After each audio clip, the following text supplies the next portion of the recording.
नमस्कार, स्वागत है आपका वी टाइम न्यूज पर और आपके साथ मैं हूं पहली चौहान। बढ़ते हैं खबरों की ओर।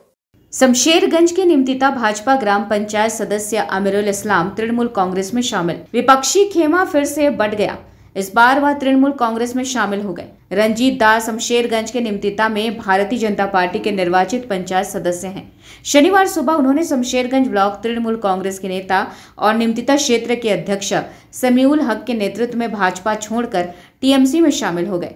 बूथ नंबर 236 के सदस्य रंजीत दास के अलावा 28 सक्रिय भाजपा कार्यकर्ता और समर्थक जमीनी खेमे में शामिल हुए। शमशेरगंज के विधायक आमिरुल इस्लाम ने तृणमूल कांग्रेस का झंडा सौंपकर पार्टी में नए लोगों का स्वागत किया। शमशेरगंज प्रखंड तृणमूल कांग्रेस अध्यक्ष शाहिदुल इस्लाम, निमतिता क्षेत्र तृणमूल कांग्रेस अध्यक्ष समीउल हक, पंचायत समिति के खाद्य कार्यकर्ता मोइमूर शेख, शिक्षक नेता अबू बरकत शाह आलम, शमशेरगंज ब्लॉक के युवा नेता आसिफ इकबाल और अन्य नेता मौजूद थे। नव आगंतुकों ने कहा कि मुख्यमंत्री के विकास को देखते हुए उन्होंने भाजपा छोड़ दी और तृणमूल में शामिल हो गए। আমাদের নিমতিতা জিপি আমাদের অঞ্চল সভাপতি সামিউল হক তার হাত ধরে এবং 236 নম্বর বুথের বিজেপির গ্রাম পঞ্চায়েত সদস্য রঞ্জিত দাসের নেতৃত্বে প্রায় 28 জন সক্রিয় কর্মী যারা সেই 236 নম্বর বুথে বিজেপি করত, তারা আজকে তৃণমূল কংগ্রেসে যোগদান করল। আমাদের অঞ্চল ব্লক প্রেসিডেন্ট শহীদুল ইসলাম আছে, আমাদের যুবনেতা আসিফ, আমাদের কর্মাধ্যক্ষ মাইমুর শেখ আছে, আমাদের পঞ্চায়েত সমিতির সদস্য রফিকুল ইসলাম, সবারই উপস্থিতিতে আজকে এই যোগদানটা হলো। আজকে তারা বুঝতে পারছে যে এই যে সারা দেশে বিজেপির অবনমন, তার একটাই কারণ বিজেপি মানুষের কাজ করেনি এবং পশ্চিমবাংলায় মমতা বন্দ্যোপাধ্যায়ের উপরে বাংলার মানুষ ভরসা রেখেছে। 29টা আসনে তৃণমূল কংগ্রেস এখানে জয়লাভ করেছে। আজকে সেই ভুল থেকে তারাও বুঝতে পারছে যে বিজেপি মানুষের জন্য কাজ করেনি এবং আগামী দিনে যদি কাজ করতে হয় তাহলে তৃণমূল কংগ্রেসের সাথে থাকতে হবে।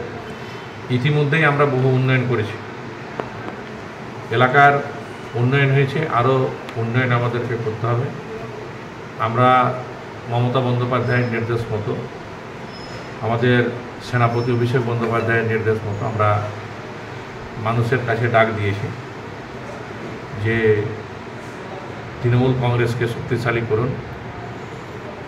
বাংলাকে এগিয়ে যদি নিয়ে যেতে হয়, বাংলার উন্নয়ন যদি করতে হয় তাহলে তৃণমূল কংগ্রেসকে শক্তিশালী করতে হবে, আমাদের দিদির হাতকে শক্তিশালী করতে হবে। গত কয়েকদিন আগে বাজেট হলো, আপনারা কি দেখলেন? যে বঞ্চনা, বাংলার প্রতি বঞ্চনা, এবং আমাদের সাংসদ, আমাদের সেনাপতি, সর্বভারতীয় সাধারণ সম্পাদক অভিষেক বন্দ্যোপাধ্যায় তীব্র ভাষায় বাজেটের উপরে বক্তৃতা রাখতে গিয়ে বিজেপিকে বিদ্ধ করেছে। আমরা দীর্ঘদিন ধরেই এই কথা বলে আসছি যে বিজেপি বাংলা বিরোধী, বাংলার মানুষ বিরোধী, বাংলার উন্নয়ন বিরোধী। 100 দিনের কাজ বন্ধ, গরিব মানুষের বাড়ির টাকা বন্ধ। আজকে বাজেটে কিন্তু তারই প্রতিফলন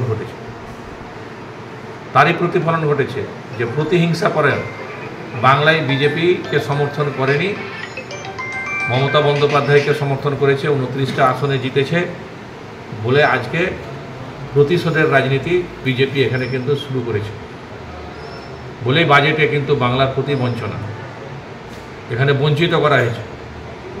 তো তার তীব্র বিরোধিতা আমাদের মুখ্যমন্ত্রী মমতা ব্যানার্জি করেছে, কারণ ভারতবর্ষের যে সংবিধান সেই কিন্তু কথা বলে না। পশ্চিমবাংলা একটা অঙ্গরাজ্য, পশ্চিমবাংলাকে সংবিধানে বলেনি যে বঞ্চিত করার কথা, কিন্তু গায়ের জোরে আজকে বিজেপি বঞ্চিত করে রেখেছে। এখানকার মানুষকে শুধু বঞ্চনা করছে। গরিব মানুষ বাড়ি থেকে বঞ্চিত হয়েছে, 100 দিনের কাজ থেকে বঞ্চিত হয়েছে।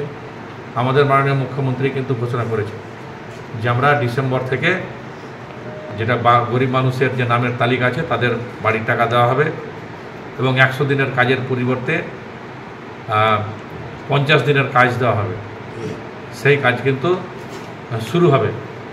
এই যে আমরা বলি যে মমতা বন্দ্যোপাধ্যায় উন্নয়নের জন্য কাজ করে, মানুষের জন্য কাজ করে, তারই প্রতিফলন কিন্তু লোকসভা নির্বাচনেও হয়েছে। তাই আজকে তারা কিন্তু বিজেপি ছেড়ে এতজন কর্মকর্তা বিজেপির তারা কিন্তু তৃণমূল কংগ্রেসে যোগদান করলো। আমরা সকলকেই সাধুবাদ জানাচ্ছি এবং সাদরে গ্রহণ করছি। वी टाइम न्यूज के लिए मुर्शिदाबाद से मिलन सरकार की रिपोर्ट।